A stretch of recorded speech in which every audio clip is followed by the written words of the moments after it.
വിവോയുടെ Vivo Y36 5G എന്ന പുതിയൊരു smart phone ഇപ്പോൾ ലോഞ്ച് ചെയ്തിട്ടുണ്ട്. മുമ്പ് ഇതേ പേരിൽ ഒരു സ്മാർട്ട് ഫോൺ ലോഞ്ച് ചെയ്തിട്ടുണ്ടായിരുന്നു.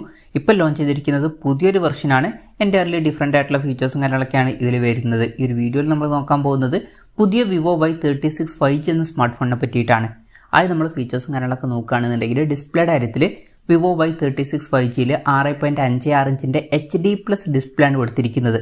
പഴയ വെർഷനിൽ ഫുൾ HD റെസൊല്യൂഷനൊക്കെ വന്നിട്ടുണ്ടായിരുന്നു. എന്നാൽ പുതിയ വെർഷനിൽ HD റെസൊല്യൂഷനേ വരുന്നുള്ളൂ. ഈ ഒരു സ്മാർട്ട് ഫോൺ ഏകദേശം 16,500 രൂപ പ്രൈസ് റേഞ്ചിലാണ് വരുന്നത്. ആ ഒരു പ്രൈസ് റേഞ്ചിലൊക്കെ നമ്മൾ ഫുൾ HD റെസൊല്യൂഷനാണ് മിനിമം എക്സ്പെക്ട് ചെയ്യുന്നൊരു കാര്യം. പക്ഷേ ഇതിലത് വരുന്നില്ല, HD റെസൊല്യൂഷനേ വരുന്നുള്ളൂ. അപ്പം ആ ഒരു കാര്യം നിരാശപ്പെടുത്തി എന്ന് പറയേണ്ടി വരും. LCD പാനലാണ് ഈ ഫോണിൽ ഉപയോഗിച്ചിരിക്കുന്നത്. ഫോണിൻ്റെ ഫ്രണ്ടിൽ വാട്ടർ ഡ്രോപ്പ് നോച്ച് ഡിസൈനിലെ നോച്ച് കൊടുത്തിട്ടുണ്ട്. ഈ ഒരു പ്രൈസ് റേഞ്ചിലൊക്കെ നമ്മൾ പഞ്ചോൾ ഡിസൈനും കാര്യങ്ങളൊക്കെ എക്സ്പെക്ട് ചെയ്യുന്നുണ്ട്. പക്ഷേ അതും ഈ ഒരു ഫോണിൽ മിസ്സിംഗ് ആണ്. അപ്പോൾ അതും കുറച്ച് ഡിസപ്പോയിൻറ്റിംഗ് ആയി എന്ന് പറയേണ്ടി വരും. പിന്നെ ഡിസ്പ്ലേയിൽ 90 Hz റിഫ്രഷ് റേറ്റ് ഒക്കെ സപ്പോർട്ട് ചെയ്യുന്നുണ്ട്. അപ്പോൾ ഡിസ്പ്ലേ ഫീച്ചേഴ്സ് മൊത്തത്തിൽ നോക്കുകയാണെന്നുണ്ടെങ്കിൽ ഈ ഒരു പ്രൈസ് റേഞ്ചിനനുസരിച്ചിട്ടുള്ള ഡിസ്പ്ലേ ഫീച്ചേഴ്സ് ഈ ഫോണിൽ കൊടുത്തിട്ടുണ്ട് എന്ന് പറയാൻ പറ്റില്ല. ഡിസ്പ്ലേ ഫീച്ചേഴ്സ് ഈ ഒരു പ്രൈസ് റേഞ്ചിൽ നിരാശപ്പെടുത്തി എന്ന് തന്നെ പറയേണ്ടി വരും. Side mounted finger print sensor ഇതിൽ വരുന്നുണ്ട്. ഫോണിൻ്റെ വെയിറ്റ് വരുന്നത് 186 ഗ്രാമാണ്. തിക്നെസ് വരുന്നത് 8.09 mm ആണ്. പിന്നെ ഈ ഫോണിൻ്റെ സ്പേസ് ഗ്രേ, ഗാലക്സി ഗോൾഡ്, അതുപോലെ തന്നെ ഫാൻറ്റസി പർപ്പിൾ എന്നീ കളർ വേരിയൻസ് ആണ് ഇപ്പോൾ ലോഞ്ച് ചെയ്തിരിക്കുന്നത്. പ്രോസസ്സറിൻ്റെ കാര്യത്തിലോട്ട് വരികയാണെന്നുണ്ടെങ്കിൽ mediatek dimensity 6020 എന്ന പ്രോസസ്സർ ഈ ഫോണിൽ കൊടുത്തിട്ടുണ്ട്.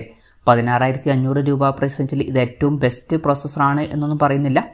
എന്നാലും തരക്കേടില്ലാത്തൊരു പ്രോസസ്സറാണ്. 5G സപ്പോർട്ട് കാര്യങ്ങളൊക്കെ ഇതിൽ കൊടുത്തിട്ടുണ്ട്. ഫോണിൻ്റെ ബേസ് വേരിയൻറ്റിൽ 6GB റാമും 128GB ഇൻറ്റേർണലും വരുന്നുണ്ട്. 8GB റാമും 128GB ഇൻറ്റേർണലുമായിട്ട് വരുന്ന വെർഷനും 8GB റാമും 256GB ഇൻറ്റേർണലുമായിട്ട് വരുന്ന വെർഷനും 12GB റാമും 256GB ഇൻറ്റേർണലുമായിട്ട് വരുന്ന വെർഷനും അതുപോലെ തന്നെ 12GB റാമും 512GB ഇൻറ്റേർണലുമായിട്ട് വരുന്ന ഒരു വെർഷനും വരുന്നുണ്ട്. LPDDR4Xൻ്റെ റാമും UFS 2.2 സ്റ്റോറേജ് ടൈപ്പും ഇതിൽ വരുന്നുണ്ട്. പിന്നെ 3.5mm മോഡി ജാക്ക് ഈ ഫോണിൽ കൊടുത്തിട്ടുണ്ട്. Android 13 ബേസ് ആയിട്ടുള്ള സോഫ്റ്റ്വെയർ ആണ് ഈ ഫോണിൽ വരുന്നത്.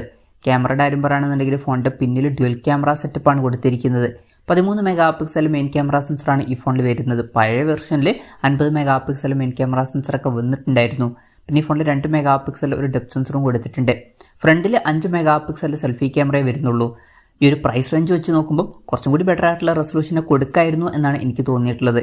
ബാറ്ററിയുടെ കാര്യം പറയുകയാണെന്നുണ്ടെങ്കിൽ 5000 mAh ബാറ്ററി ഇതിൽ വരുന്നുണ്ട്. 15 വാട്ടിൻ്റെ ഫാസ്റ്റ് ചാർജിങ് സപ്പോർട്ടാണ് വരുന്നത്. ഈ ഒരു പ്രൈസ് റേഞ്ചിലൊക്കെ നമ്മൾ കുറച്ചും കൂടി ബെറ്റർ ആയിട്ടുള്ള ഒരു ചാർജിങ് സ്പീഡ് എക്സ്പെക്ട് ചെയ്യുന്നുണ്ട്. എന്നാലും ഇതിൽ 15 വാട്ടിൻ്റെ ഫാസ്റ്റ് ചാർജിങ് സപ്പോർട്ടേ വരുന്നുള്ളൂ. Type-C ചാർജിങ് പോർട്ടാണ് ഇതിൽ കൊടുത്തിരിക്കുന്നത്. അപ്പം ബാറ്ററി സെറ്റപ്പും അത്ര മികച്ചതാണ് എന്ന് പറയാൻ പറ്റില്ല ഈ ഒരു പ്രൈസ് റേഞ്ചിൽ. അപ്പം ഇതൊക്കെയാണ് ഫീച്ചേഴ്സിനെ പറ്റി പറയാനുള്ള കാര്യങ്ങൾ. പിന്നെ ഈ ഒരു സ്മാർട്ട് ഫോൺ ഇപ്പം ഇന്ത്യൻ മാർക്കറ്റിൽ ലോഞ്ച് ചെയ്തിട്ടില്ല. ഇപ്പോൾ ചൈനീസ് മാർക്കറ്റിലാണ് ഈ സ്മാർട്ട് ഫോൺ ലോഞ്ച് ചെയ്തിരിക്കുന്നത്. ചൈനീസ് മാർക്കറ്റിൽ ഈ ഫോൺ ലോഞ്ച് ചെയ്തിരിക്കുന്നത് 1399 യുവാൻ എന്ന പ്രൈസിങ്ങിലാണ്. അതായത് 16,500 രൂപ പ്രൈസ് റേഞ്ചിൽ. ആ ഒരു പ്രൈസ് റേഞ്ചിൽ ഈ പറഞ്ഞിട്ടുള്ള ഫീച്ചേഴ്സ് എങ്ങനെയുണ്ടെന്ന് വെച്ചാൽ അത്ര മികച്ച ഫീച്ചേഴ്സ് ആണ് എന്ന് പറയാൻ പറ്റില്ല. ഈ ഒരു പ്രൈസ് റേഞ്ചിനെ പറ്റിയിട്ടുള്ള ഡിസ്പ്ലേ ഫീച്ചേഴ്സ് കൊടുത്തിട്ടില്ല. അതുപോലെ തന്നെ ഒരു ബാറ്ററി സെറ്റപ്പും ഇതിൽ വരുന്നില്ല. പിന്നെ അത്ര മികച്ച ഒരു ഓൺ പേപ്പർ ക്യാമറ സ്പെസിഫിക്കേഷനും ഇതിൽ വരുന്നില്ല. പിന്നെ പ്രോസസ്സറും ഈ ഒരു പ്രൈസ് റേഞ്ചിൽ ബെസ്റ്റ് എന്നൊന്നും പറയാൻ പറ്റില്ല. അപ്പം ഈ ഒരു പ്രൈസ് റേഞ്ചിൽ ഈ ഫോണിൽ അങ്ങനെ എടുത്തു പറയേണ്ട ഒരു കാര്യവും ഇല്ല എന്ന് പറയേണ്ടി വരും. എന്തായാലും വിവോയുടെ Vivo Y36 5G എന്ന പുതിയൊരു സ്മാർട്ട് ഫോൺ ഇപ്പോൾ ലോഞ്ച് ചെയ്തിട്ടുണ്ട്. ഇന്ത്യൻ മാർക്കറ്റിൽ ഈ ഫോൺ ലോഞ്ച് ചെയ്യുമെന്ന് വെച്ചാൽ ചിലപ്പം ലോഞ്ച് ചെയ്തേക്കാം. എന്തായാലും കൺഫർമേഷൻസ് ഒന്നുമില്ല. അതിനെ പറ്റിയിട്ടുള്ള ന്യൂസുകളൊക്കെ എന്തെങ്കിലും വരികയാണെന്നുണ്ടെങ്കിൽ അതിനെ പറ്റിയിട്ടുള്ള വീഡിയോസൊക്കെ നമ്മൾ ചെയ്യുന്നതായിരിക്കും. അപ്പം അതുപോലുള്ള വീഡിയോസ് കാണാൻ താല്പര്യമുണ്ടെന്നുണ്ടെങ്കിൽ ഈ ചാനൽ സബ്സ്ക്രൈബ് ചെയ്യാവുന്നതാണ്.